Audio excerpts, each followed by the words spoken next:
Good afternoon, everybody, and thank you for joining us for another webinar in Conn Carey's annual OSHA webinar series. I used to talk about these as monthly events, but the last year has been so crazy. I think we're averaging more like 2 or 3 of these a month. So I've lost track, but this is the March 16th edition of the OSHA webinar series. Today, we're talking about updates related to the United States Chemical Safety and Hazard Investigation Board, the CSB. And we picked this date or this month to do it in March of this year because there is a pretty big occurrence that happens at the end of the month. It's the end of the grace period for the CSB's relatively new accidental release reporting rule. So we thought this would be a good time to get together and talk about the CSB. And then we realized, you know, for a small agency in a year that was mostly focused on COVID-19, there was an awful lot that happened related to the CSB this year. So it turned out this was a good topic for us to visit here in March. Let me introduce myself real quick. I'll go through this quickly because at this point, most of you I've met before and you've joined a lot of these programs. I'm Eric Conn. I'm the head of the practice group here at Conn Carey, and I have practiced exclusively in the field of workplace safety and health for a little more than 20 years now. And much of that has focused on the process safety industries. Working with the CSB really since that agency was born.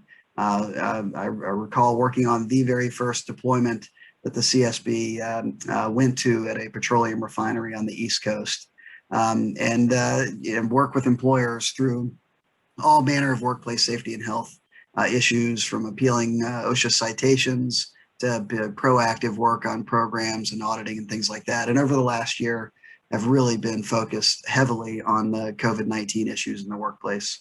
Pleased to be joined today by a couple of my colleagues, Micah Smith and Beeta Lashkari. I'll let them introduce themselves and we'll jump right in. Hey there, this is Micah Smith. Glad to be here.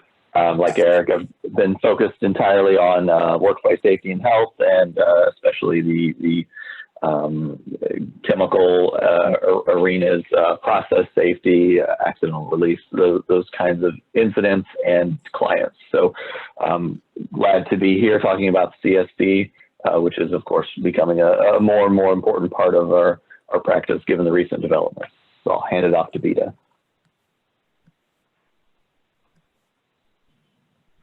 My name is Beeta Lashkari, and I'm an associate at Conn Carey and a former attorney investigator at the Chemical Safety Board, the CSB. I represent employers in the full range of matters regarding the OSH Act, and I handle the full range of litigation related to contesting OSHA citations. I also manage inspections and investigations by OSHA, by the CSB, EPA, and other federal, state, and local government agencies. It's a pleasure to be here with you, and I'll turn it over back to Eric to go through our agenda for today's webinar. Thanks, Beeta. And one thing about Beeta's background, I think we'll let her do more talking today than me because she actually spent some time at the CSB as an attorney investigator there. So we might actually get through this one in an hour, since I'll let her do more talking than me. Just as a quick highlight, what we're going to cover today, I said a little bit of this at the very intro. We're going to talk a little bit about the recent history at the CSB. They went through kind of a tumultuous time during the Trump administration, but they have survived. They still exist as an agency, and we'll talk a little bit about what the agency looks like today in the landscape there at the CSB. And the one really significant issue we'll talk about there logistically is that they have a single board member, and yet they are still taking official agency action with a Quorum of One. We'll talk a little bit about what that looks like and how that works, and then spend most of the time on this presentation talking about the CSB's accidental release reporting rule. It's almost a year old, and at the end of that year, in just a couple of weeks, it goes into full effect with potential enforcement. And so let's talk a little bit about what's required, who's covered, and how that operates. And then very briefly, because I think it's contractually required to talk about COVID-19 in all presentations, we'll talk for a second about the impact of COVID-19 on the CSB's operations in the field, and then a couple of what we thought were fairly interesting, significant recommendations out of recent investigation reports or major status updates for some older recommendations that we thought were notable. And I'm going to turn it over at the outset to Beeta to talk a little bit about the landscape at the CSB today. Great. Thank you, Eric. So to start, we just wanted to provide some background about the CSB, what it is, how it was created, and where things stand now with the agency. So the CSB, or as Eric mentioned, formerly called the U.S. Chemical Safety and Hazard Investigation Board. It is an independent, non-enforcement agency that conducts root cause investigations of chemical accidents at fixed industrial facilities. And you might be thinking, what does that mean? What does it mean to be independent? While I was at the CSB, I used to get asked that all the time. So what department are you under? Department of Labor, EPA? And my answer would always be the same. No, it's none of them. We're independent. We're not tied to another agency.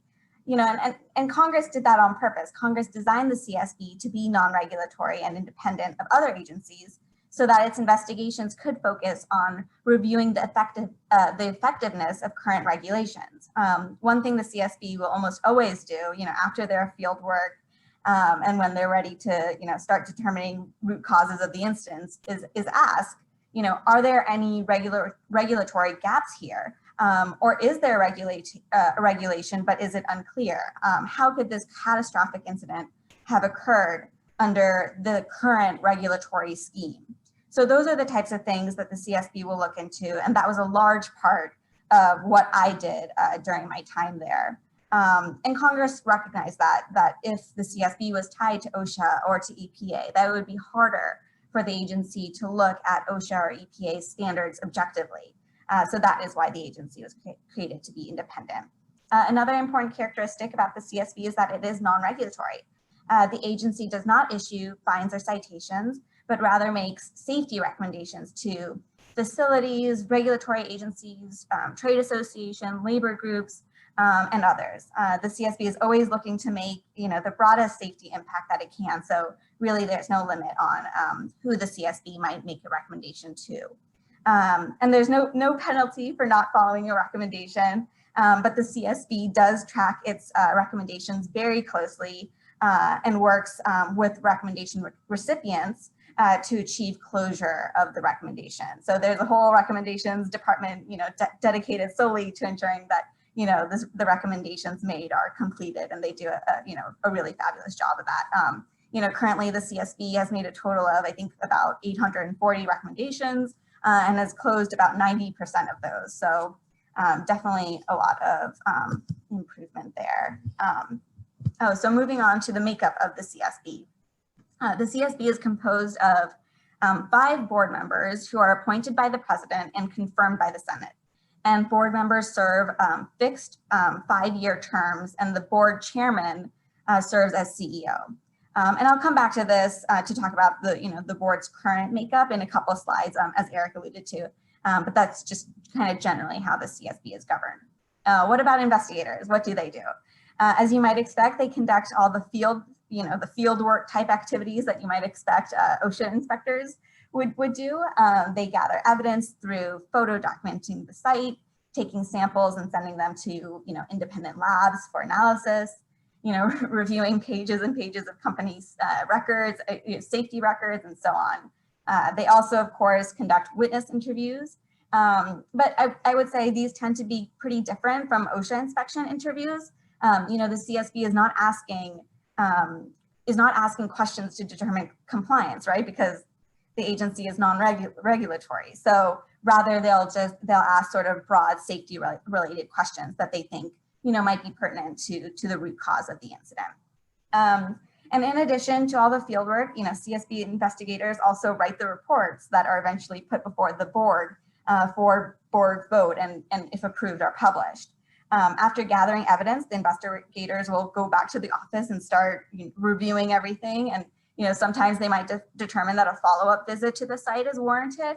And it's almost always the case that the investigators will request additional documents or information. The whole process is very step-by-step and can take a long time. Unlike OSHA, the CSB is not bound by a statute of limitations, so reports can take several months or even years to be issued. besides writing investigation reports, which I shouldn't really just call them investigation report, they're sort of an array of work product. Sometimes they're the long formal reports, and other times they'll just be shorter case studies, and that just really depends sort of on the circumstances of the incident. But in addition to those, the CSB also investigates sort of general chemical accident hazards. So for example, after a series of combustible dust related incidents, think, West Pharmaceutical, CTA Acoustics, there were a number of incidents that resulted in a significant number of fatalities. The CSB put out a combustible dust study, which sort of synthesizes the key findings from the individual incidents and determines the commonalities among them. So in this study, the combustible dust study, for example, the CSB did make a recommendation to OSHA to develop a combustible dust standard, which of course, is still an open recommendation. But just wanted to mention that this is another thing that the CSB might do is issue a hazard investigation with sort of broader studies of significant chemical hazards. Okay. So now moving on to how the CSB sort of changed in the last 4 years. So just to back up a little bit before that, so as of August 2015, there was nearly a full board. 4 of the 5 seats were filled, despite some pretty long confirmation periods, averaging almost 11 months between members Ehrlich, Engler, and Dr. Kolonowski. I think it was something like 11 months between them from nomination to confirmation. I think, both members Ehrlich and Engler, they were nominated, and I think it was, it was January 2014, and then they were confirmed in December of that year. So almost a year there. And then I think Dr. Kolonowski was nominated in January 2015 and then confirmed in August. And just to round it out, Chair Sutherland was nominated in March 2015 and then confirmed in August as well, along with Dr. Kolonowski. But despite it taking some time, we did get to have a full or, a nearly full board presence. And this was the board that, I had the privilege of working for most of my time at the CSB, all nominated by President Obama and bringing really a diverse set of background, skills, and expertise. So for example, prior to her appointment, Chair Sutherland, served as chief counsel for PHMSA, the Pipeline and Hazardous Materials Safety Administration within the Department of Transportation. Member Engler was founder and director of the New Jersey Work Environment Council.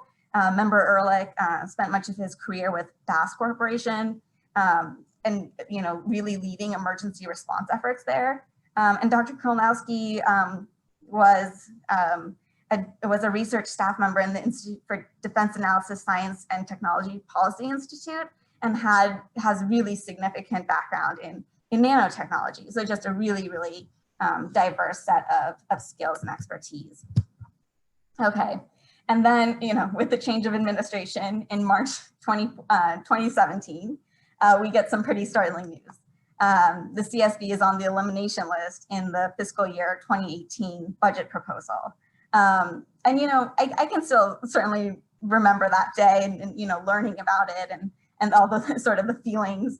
I think, some of us might have expected, budget cuts like so many other agencies, experience, but I'm not so sure, or at least, on my end, that I was expecting, complete like elimination or and what elimination means is sort of defunding. But, in response to that, I'd say, the agency really rallied, and we got a lot of support from all kinds of people and organizations and really from both sides. I think I remember a lot of the sentiment being like, CSB is really good bang for the buck. We're an agency of limited budget, but we strive for the broadest safety impact. So, and Chair Sutherland certainly recognized that. She issued a public statement and she, really touched on some of the landmark investigations like Deepwater Horizon and West Fertilizer. And she also spoke about the fact that, our recommendations have resulted in significant changes like, ban natural gas flows in Connecticut and, improve fire code in New York City and, increase public safety at oil and gas sites across Mississippi. So, despite, the unfortunate news, there was some good support, and obviously what we know today is that the CSB was never actually eliminated or defunded. And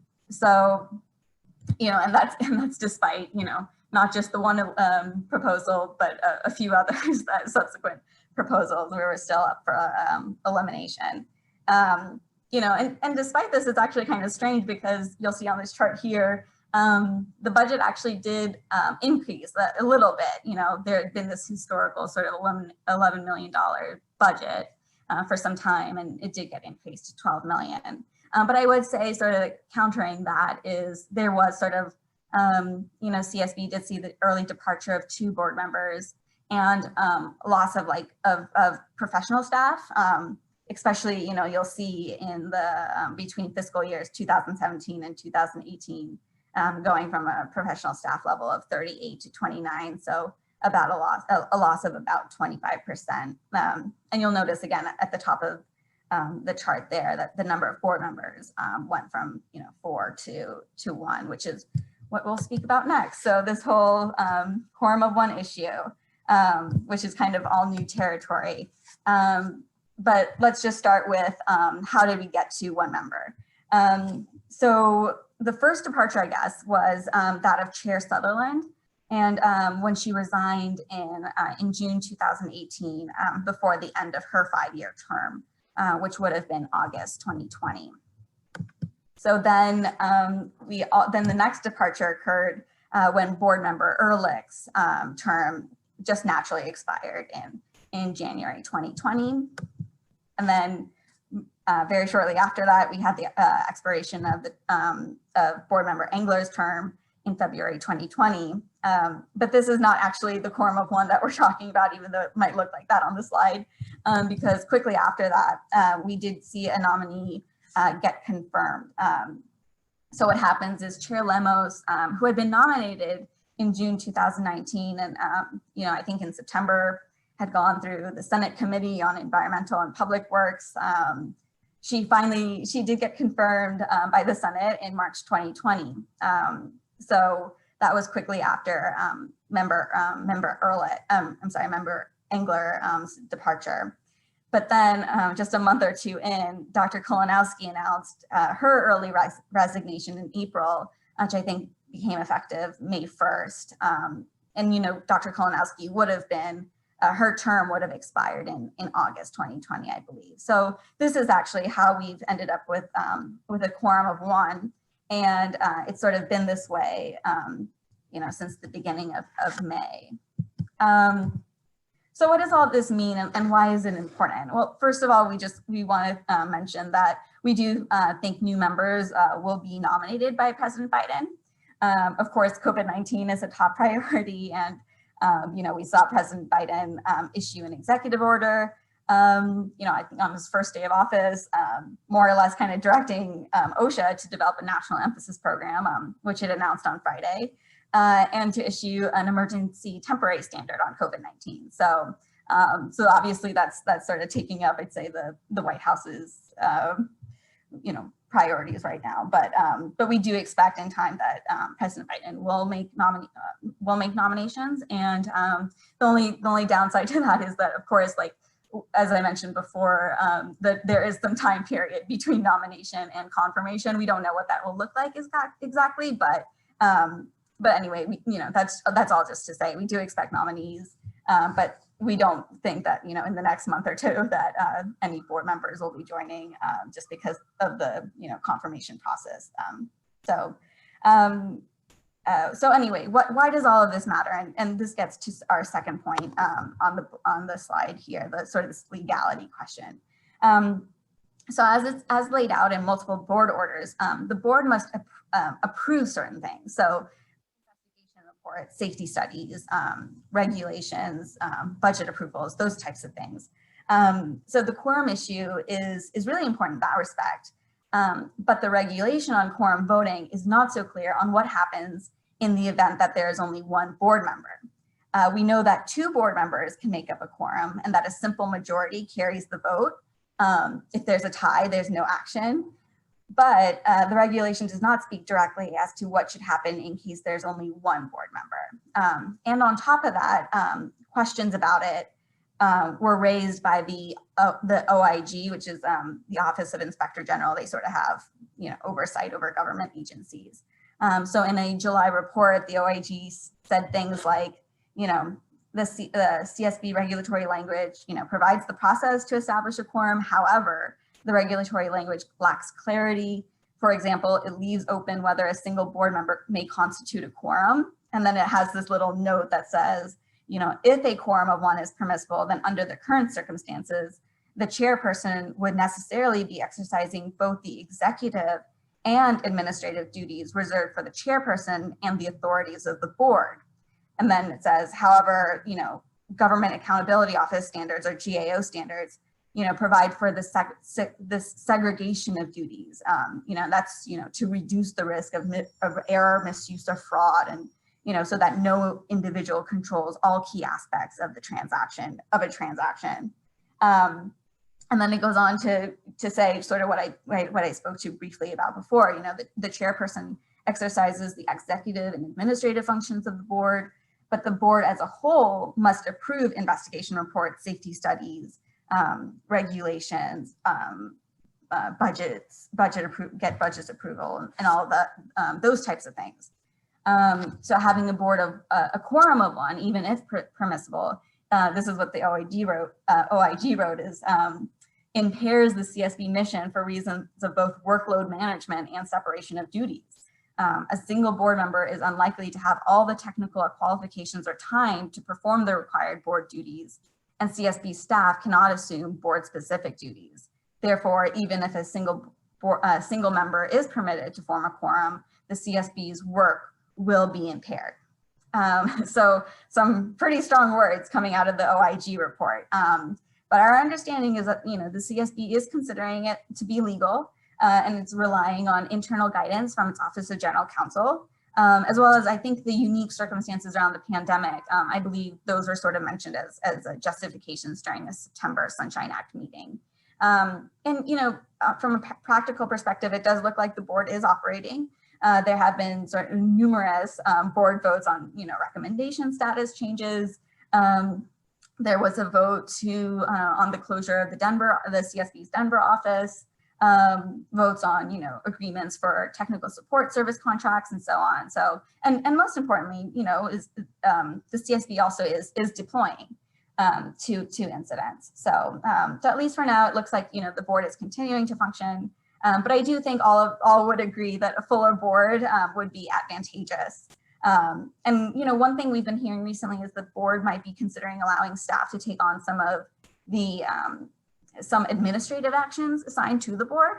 I can't say I know what that looks like or will look like, but it definitely seems that the board is doing what it can at least to maintain operations. So okay, with that, I'll pass it to Micah and to speak about sort of this newish aspect of the CSB, the accidental release reporting rule.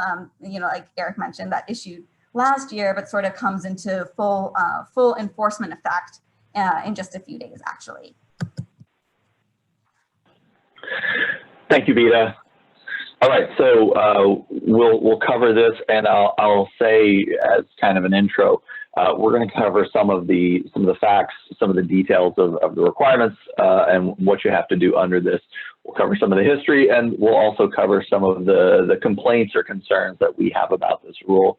As Beeta outlined very well, the CSB has had a tumultuous past few years, and it's somewhat remarkable that they actually got this reporting rule out. But that all the drama about personnel and funding and all of that has really taken away their ability to issue clarifications and to address some of the concerns that are out there about the content of this rule. So you'll see buried in some of this some concerns, some highlights, some things we still have outstanding questions about. So we want to make sure that you all are aware of those as we go through them. All right, so the longer history of this reporting rule. As you know, 1990 is when the CSB was technically created by statute in the Clean Air Act amendments of 1990.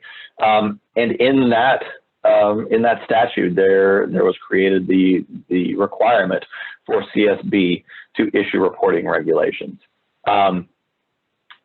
Then in the slow history of the development of these things, it took 8 years for CSB to become operational, to actually be funded so that people could take those things on. Fast forward 11 years, CSB has been in operations. We've seen some fairly significant chemical events, some work done by CSB, and CSB published an advance notice of proposed rulemaking in June of 2009. That's normally a signal that something is coming down the pike, that in the next few months or maybe just a year or two, that there will be an official notice of proposed rulemaking, but nothing ever happened. Things stagnated, and the story on the reporting rule pauses there for about 8 years, when finally in December of 2017, we have some activists file a complaint against CSB, asking the court to basically declare that they are late in fulfilling their statutory obligation, and that they are required to comply with that statutory obligation. After a bit of litigation, a DC District Court judge ordered the CSB to promulgate a final reporting rule and gave them 12 months to do so. As you can imagine, that kicked off quite a flurry of activity, and it was a significant time of work for CSB, occurring in the middle of all of those personnel changes that you saw and all the funding challenges that Beeta was just talking about. So within, what was it, about 10 months, CSB issued the notice of proposed rulemaking for their long-awaited reporting rule. Given that they only had 12 months to finalize a rule from the judge, and it took them about nearly 10 months to issue the notice of proposed rulemaking, the window for comments was very short. It was just over a month, and of course that month fell over the holidays in 2019, and so it was.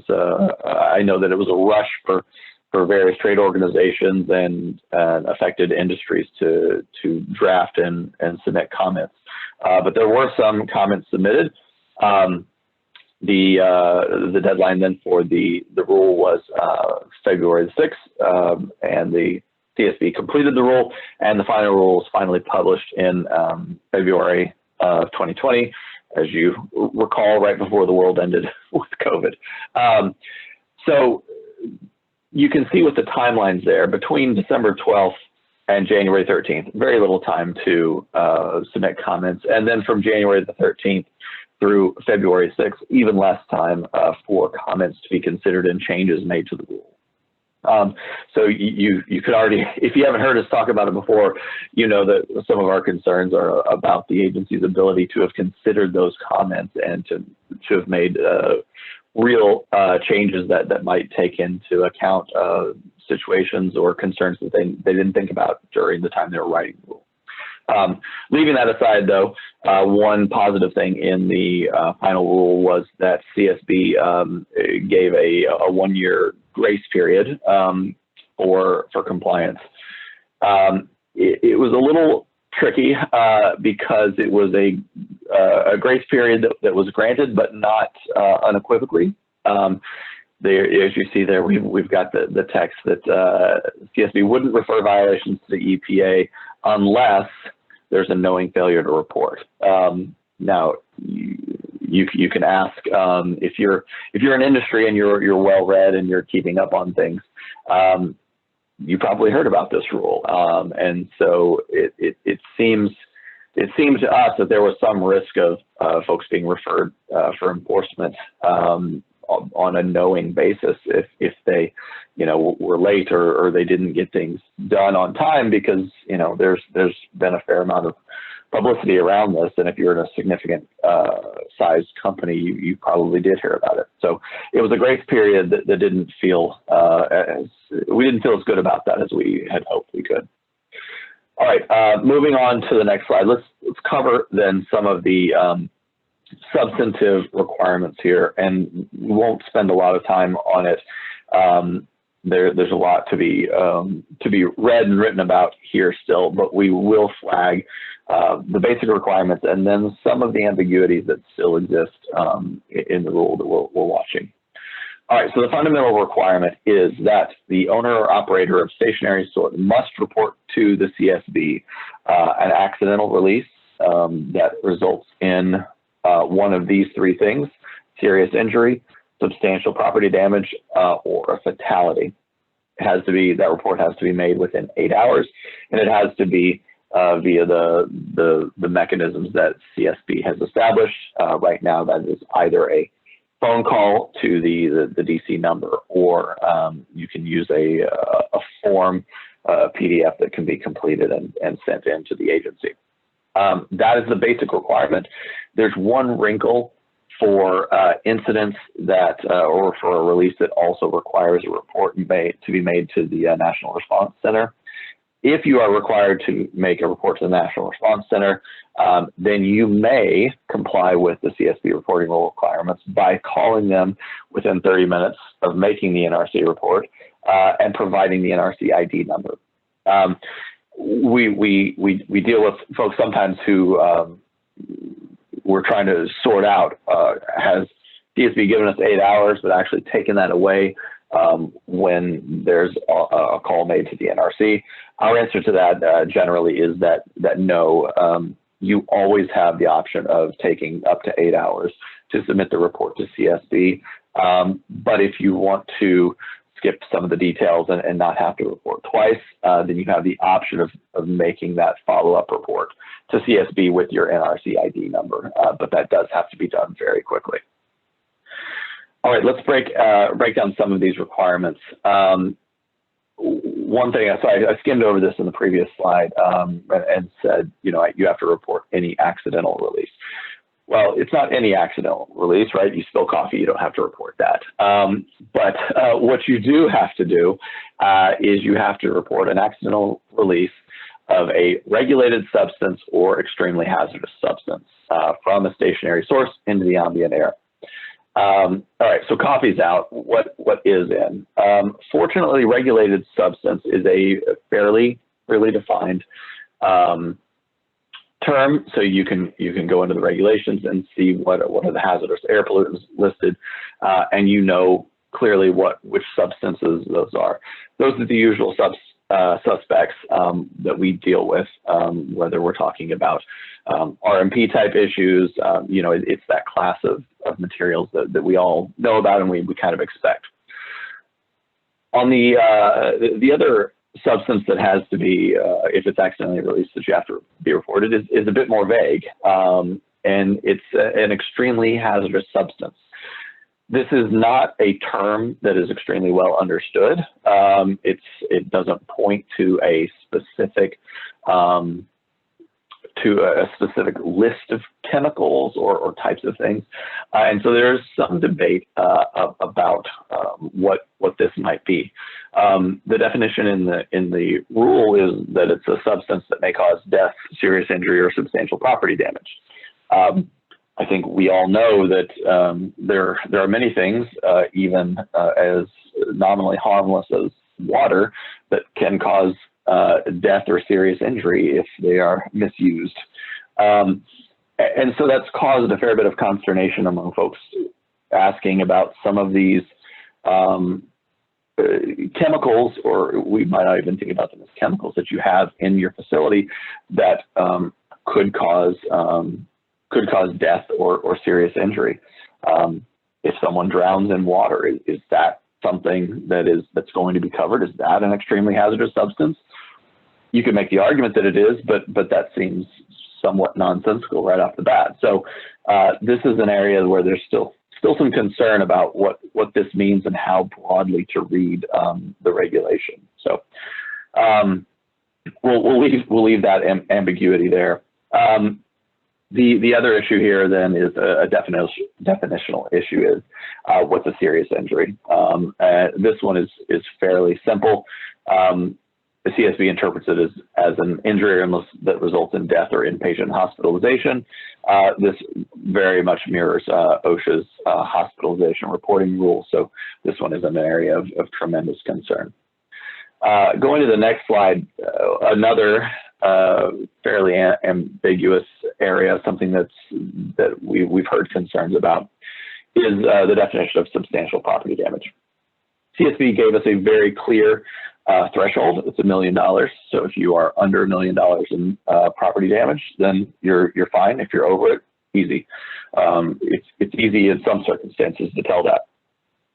It gets more complicated when CSB tells you that it includes the loss of use of property. So you may know that a particular vessel, its replacement value is $100,000. And so you would, if that's the only thing damaged in this release, you would say, great, we're under the threshold. But with the complication of loss of use, that opens you up to questions about whether that cost is going to be higher. Has your loss of use of that vessel cost you $1 million in production? How many days will you be down until you are able to replace that? It's clear that depending on the revenue generated by a particular stream that involves a vessel, you might go over that threshold pretty easily. If we want to complicate it even a little more past that, ask yourself the question whether you had any scheduled downtime with that particular stream. Do you have alternatives? Can you reroute the process around that? Can you do it but do it less well? Do you have loss of product quality that you can still sell, but perhaps you can't sell it for quite as much? There's not clear guidance on exactly how to handle this. Our general advice has been to be careful and to, if you have a solid story on why this isn't going to cost you $1 million in loss of use, document it well, make sure that that it's plausible and that people will believe it. Because I think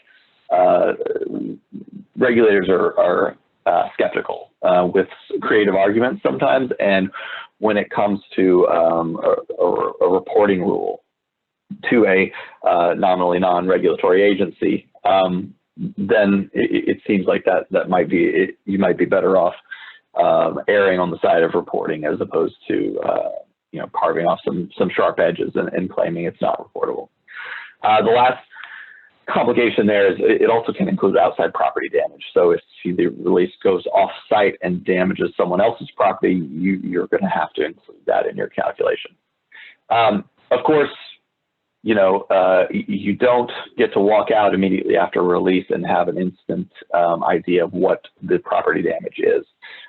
Depending on the size, scale, and scope of the damage, it could take hours, days, weeks, or even months to calculate all of that. And so that's something else that when you're looking at an 8-hour timeline for reporting that folks have expressed concern about, we've counseled clients through that, how to make those decisions and which side of the calculations to err on as things are developing quickly.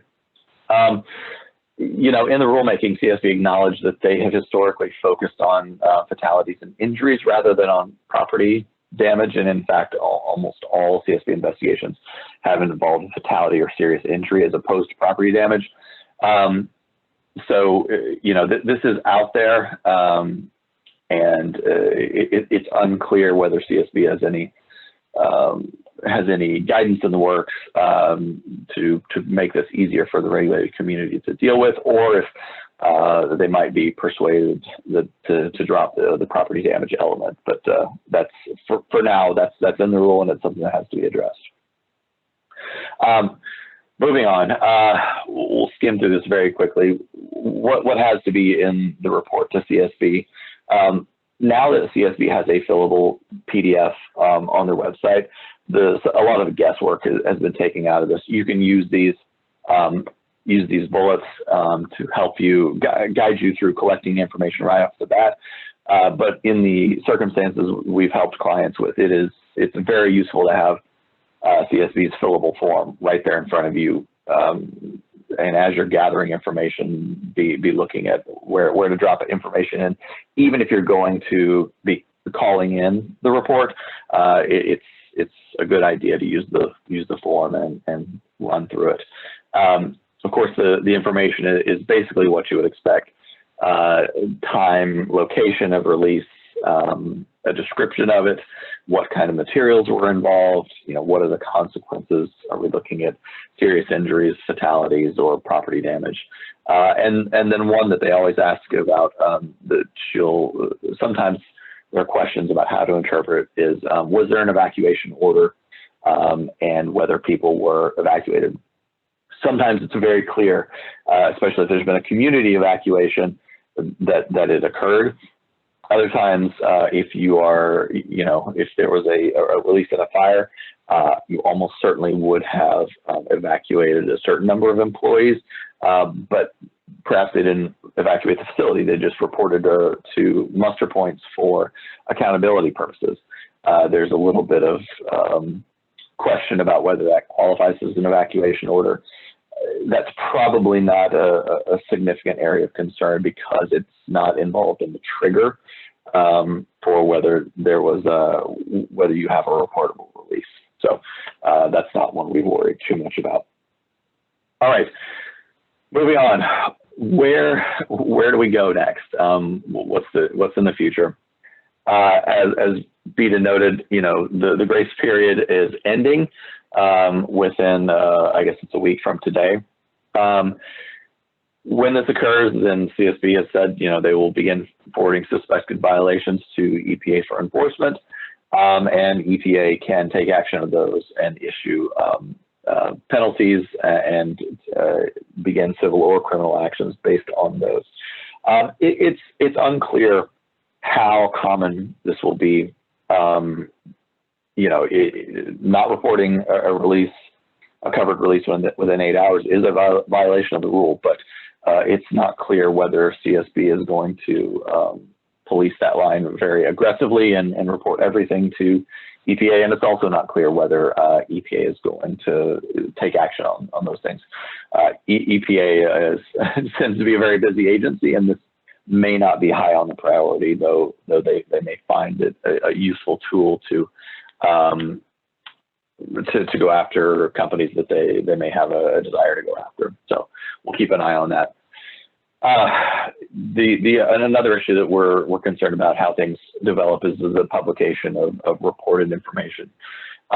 As we understand it, the accidental release records, so if you submit that fillable PDF form, or even if you call it in and someone, CSB, takes notes on it, that the public can gain those records by simply submitting a FOIA request. And so that's, of course, going to be a concern to some. In addition, the preamble indicated that CSB was planning to proactively disclose some of the incident info on a regular basis once a year. So far, we have not seen any information proactively released, but we are expecting it to come in a month or two. So we'll be very interested to see what that looks like, how detailed it is, whether CSB takes any precautions to try to pull sensitive information or things like that. But this is something we're definitely going to be watching. Finally, guidance. As I mentioned earlier, we very much want to see guidance. Many organizations, regulated entities, trade organizations have requested guidance on some of the issues that we've just talked about. And we do understand, I think I misspoke earlier, we do understand that there is a guidance document that is being worked on. It's unclear what is the level of detail, whether it's going to address all of the issues that we're concerned with, but there is something that is forthcoming. It's coming soon. I think if you go back to the first slide that we looked at the history of the rule, we all know that soon has many different definitions, right? We're going to hope that it's not in the 18 to 20 year time range, and I don't think it will be. All right, moving on, we're going to go to the next slide, which is a concern that we and others have expressed. It's that this rule is in many ways unnecessary. For the last 20 plus years, CSB has been receiving reports from other agencies. They've been tracking the media to identify releases, and anybody who has had a significant release occur is probably familiar with the feeling of sitting there watching CSB's Twitter and waiting to see if they're going to deploy. I mean, it's something that we've done for many clients. Is, you know, they're dealing with the release. We have someone who's watching Twitter because especially in CSB's heyday, you know, you could see within a number of hours a post that says we're deploying to X site, and so you might hear about it that way pretty close in time to when you'd actually get a call from them. So, you know, it seems to us that CSB has been doing fine hearing about incidents, and you know, when you look at the time frame of when the obligation to create the rule was created, it was in 1990. It's a little hard to imagine how much time has passed and how much the world has changed since 1990. But let me give you a couple of pieces. CNN was started in 1980, but didn't really gain prominence until 1991 with the first Gulf War. Right, so Clean Air Act amendments were passed before we all were familiar with those videos of bombing of Baghdad in '91. So the world was a different place. The same is true with the early internet providers, Prodigy and AOL. They didn't really see widespread distribution until the early '90s. So we didn't have the internet in anything like the form that we have it now. I have vague memories of looking up information in the early '90s on those early products, and it was a new and glorious time. But you know, we didn't have the widespread information, the Google, the internet databases that we have now. So, given the media environment and our opinion that basically CSB has been doing fine without this reporting rule, you know, it looks to us like what's going to happen is they're going to receive many reports of incidents. They're going to gather a bunch of information, and it's all just going to be screened out, and they will still investigate the incidents that they would have investigated anyway. So even before this reporting rule was issued, CSB was only investigating 3% of the releases that identified. We expect that number will go down, but at the end of the day, they will probably investigate the exact same incidents they would have investigated otherwise. So, you know, to us, it seems like there's not much to be gained by doing this, other than creating a very time-sensitive obligation that employers have to consider in the minutes and hours after a release. Couple more things before we leave this area. You know, I think we've already flagged this. This is the reporting to CSB is duplicative of what reporting is done for other agencies. EPA, MSHA, OSHA, DOT all have regulations that require reporting under circumstances that are similar to those that are reported to CSB. And so CSB reporting rule just adds another phone call, another internet form that you might have to submit something to consider in the minutes or hours after an incident. All right, finally here, other considerations, things that we're thinking about, worried about. Beeta covered well the lack of agency resources. CSB has had a tough time over the last few years. Declining numbers of staff, concerns about whether they would ever have funding, and you know, there's the possibility that this widespread collection of information distracts from the real purpose of the agency, which is to go out and investigate incidents that may not otherwise get the attention that they deserve. And so, you know, there's a concern that this wide net will distract from that. There are always concerns about data security. If you've heard us talk about OSHA's reporting rule and the e-record keeping rules, there was always a concern about what data is collected, whether it's collected in a safe manner, whether it's subject to being hacked by malicious actors, and also once an agency has it, it's much easier for this information to be gathered under FOIA requests. So those are concerns. And the last thing is concerns about enforcement. CSB is a non-enforcement agency, and so even though there are concerns with having CSB on your site, you know that at the end of the day, the CSB isn't issuing you a massive penalty for alleged violations. You may get some publicity, some nasty comments in a report, but you're not going to face an administrative fine from them. When CSB gets this tool that can be enforced, even if it's being enforced by EPA, we have concerns that the relationship between CSB and entities is going to change, and that it can become more adversarial, and that it becomes more difficult for employers to feel comfortable sharing information with CSB.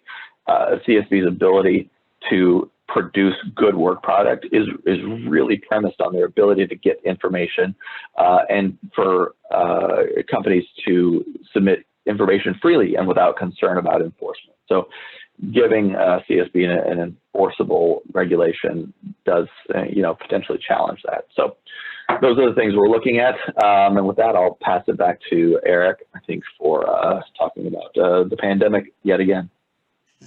Be very quick about this. There was just a couple, one sort of interesting observation we had about the CSB's field activities and how they were affected by COVID-19. But for comparison purposes, look at what happened at Fed OSHA over the course of the fiscal year that included COVID-19, a dramatic reduction in field activity, very, very much fewer inspections than really in any year. I mean, any year I can remember. I mean, it used to be up in the 40,000 inspections per year by Fed OSHA, dropped a little bit over the last few years because of some staffing issues, but cut, by another 10,000 or more than 10,000 inspections in 2020 because of safety for compliance officers and adjusting to this novel hazard that was largely addressed by guidance and compliance assistance rather than enforcement for much of last year.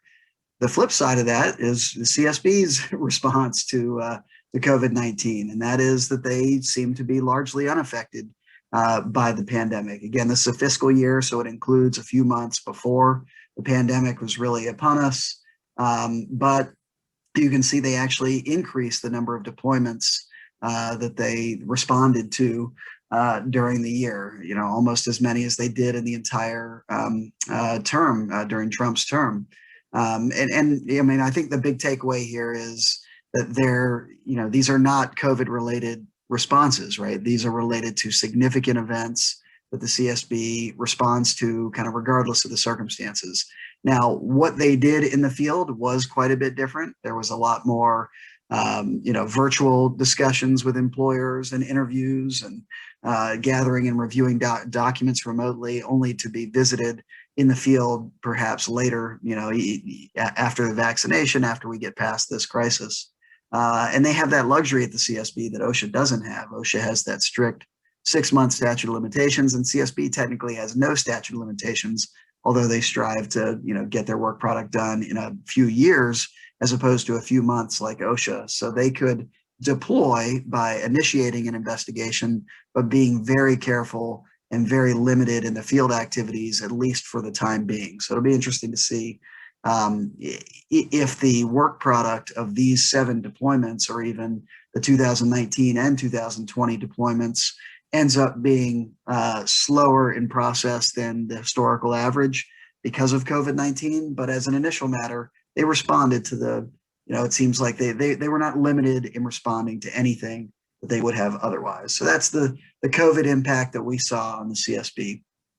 The last thing we want to talk about are a couple of pretty interesting, pretty meaningful recommendations out of CSB investigations over the last few years the recommendations are not brand new, but the activity in response to the recommendations is, and it's important. So we thought we'd share a little bit about that with you.